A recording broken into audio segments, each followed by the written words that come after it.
इस वीडियो में हम वित्तीय निर्णय को प्रभावित करने वाले कारक डिस्कस करेंगे और ये डिस्कस करेंगे कि वित्तीय निर्णय आखिर होता क्या है। ये समझने से पहले हमें देखना होगा कि ये टॉपिक हमारा कहाँ से रिलेटेड है। हमने जब ये चैप्टर शुरू किया था तो इसमें हमने डिस्कस किया था कि 3 तरह के वित्तीय निर्णय होते हैं: निवेश संबंधी निर्णय, लाभांश संबंधी निर्णय और वित्तीय निर्णय। निवेश संबंधी निर्णय यानी कि दीर्घकालीन संपत्तियों में निवेश से संबंधी जो निर्णय होता है उसे निवेश संबंधी निर्णय कहते हैं। लाभ का कितना हिस्सा अंशधारकों में बांटा जाएगा और कितना हिस्सा अवितरित लाभ के रूप में रखा जाएगा, ये लाभांश संबंधी निर्णय होता है। और ये जो पैसा इकट्ठा किया जाता है वो किन किन स्रोतों से इकट्ठा किया जाएगा, उन स्रोतों का निर्धारण करना जो है वो वित्तीय निर्णय कहलाता है। तो हम निवेश संबंधी निर्णय को प्रभावित करने वाले कारक कर चुके हैं, लाभांश संबंधी निर्णय को प्रभावित करने वाले कारक कर चुके हैं। आज हम डिस्कस करेंगे कि वित्तीय निर्णय क्या होता है और वित्तीय निर्णय को प्रभावित करने वाले कारक कौन से होते हैं। रजिस्टर में नए पेज पे आप हेडिंग डाल सकते हैं वित्तीय निर्णय, और सबसे पहले इसकी परिभाषा लिख सकते हैं कि वित्तीय निर्णय आखिर होता क्या है।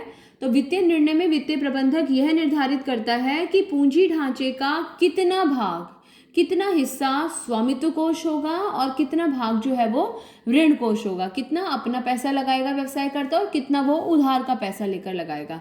तो अगर ये हमारा कुल पूंजी ढांचा है, अगर ये किसी संगठन का कुल पूंजी ढांचा है, तो इसमें से स्वामित्व कोष कितना होगा और कितना अमाउंट ऋण कोष का होगा, इस चीज का निर्धारण करना वित्तीय निर्णय कहलाता है। अब ये निर्धारण जो है ये बहुत सारे फैक्टर्स पर डिपेंड करता है। वो कौन कौन से फैक्टर्स हैं वो अभी हम डिस्कस करेंगे। पहले वीडियो को पॉज करके एक नए पेज पे इसे नोट कर लीजिए। इसके आगे हम हेडिंग डाल सकते हैं वित्तीय निर्णय को प्रभावित करने वाले कारक। What are the factors that affect the financing decision of a company, कि वो जो पूंजी ढांचा है, वो जो कैपिटल स्ट्रक्चर है, उसमें कितना पैसा हम अपना लगाएंगे और कितना उधार का लगाएंगे, वो क्या क्या फैक्टर्स हैं जो इस बात का निर्धारण करने में हमारी मदद करते हैं। ये हेडिंग डाल सकते हैं। Now the first point is लागत। देखो, लागत 2 तरह की होती है। There are 2 types of cost. एक तो उसको जारी करने की लागत या उसको वित्त को इकट्ठा करने की लागत, और दूसरा होता है उस वित्त को प्रयोग करने की लागत। प्रयोग करने की लागत का मतलब क्या होता है, हम बदले में क्या दे रहे हैं। तो यहाँ पर सबसे पहले हम उसकी प्रयोग की लागत डिस्कस करेंगे। आप जब अंश जारी करते हैं, स्वामित्व कोष से हमारा मतलब यहाँ पर कंपनी फॉर्म ऑफ ऑर्गेनाइजेशन है, और कंपनी का स्वामित्व कोष जो होता है वो अंश होते हैं।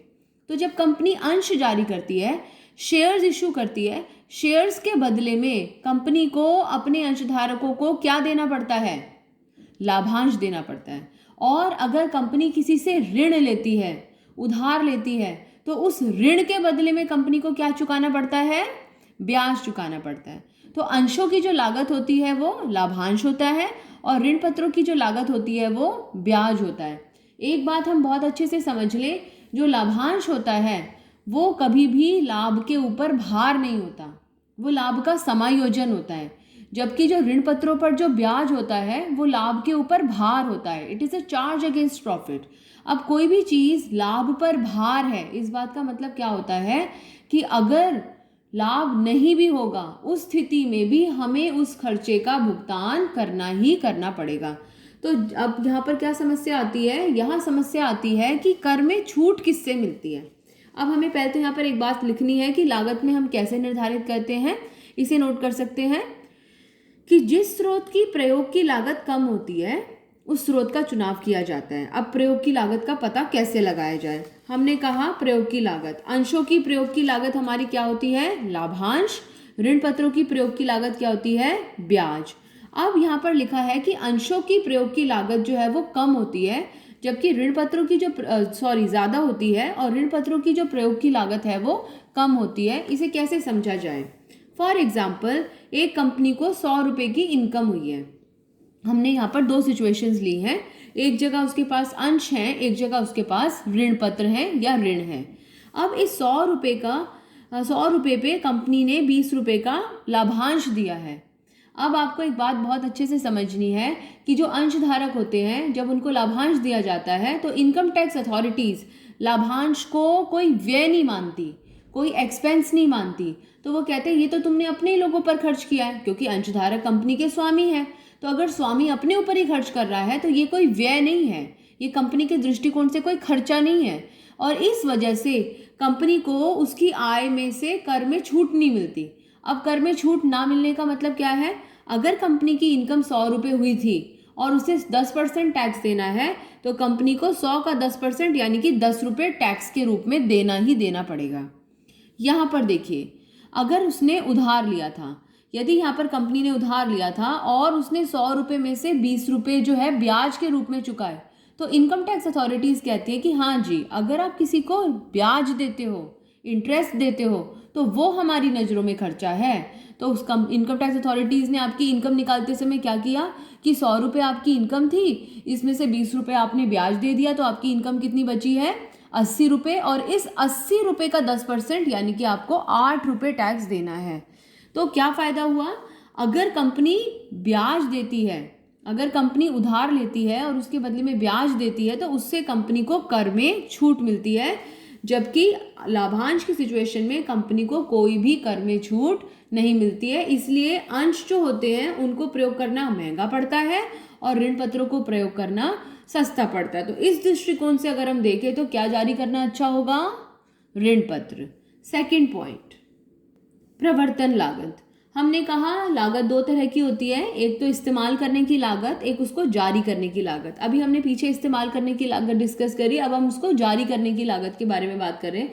देखिए, जब कंपनी अंशों को जारी करती है, शेयर्स इशू करती है, तो ऐसी स्थिति में कंपनी को एक प्रोस्पेक्टस छापना पड़ता है, विज्ञापन निकालना पड़ता है, लोगों को बताना पड़ता है, फिर लोग एप्लीकेशंस भेजते हैं, कंपनी उस एप्लीकेशन को स्वीकार करती है, लोगों को शेयर्स देती है, और इन सब चीज़ों में बहुत भारी लागत आती है, समय, धन, श्रम, बहुत मेहनत लगती है, बहुत पैसा भी खर्च होता है।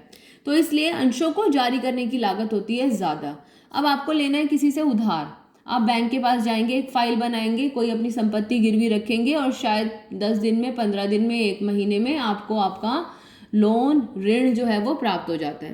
तो ऋण लेने की या ऋण पत्र जारी करने की जो लागत होती है, कुछ फाइनेंसिंग कॉस्ट होती है, वो लग जाती है, तो ऋण पत्र जारी करने की लागत जो होती है वो कम आती है। तो लागत की दृष्टि से, इन दोनों दृष्टिकोणों से अंश हमेशा महंगे होते हैं और ऋण पत्र हमेशा सस्ते होते हैं, चाहे वो प्रयोग की लागत हो, चाहे उसको जारी करने की लागत हो, चाहे वो इस्तेमाल करने की लागत हो, चाहे वो प्रवर्तन लागत हो।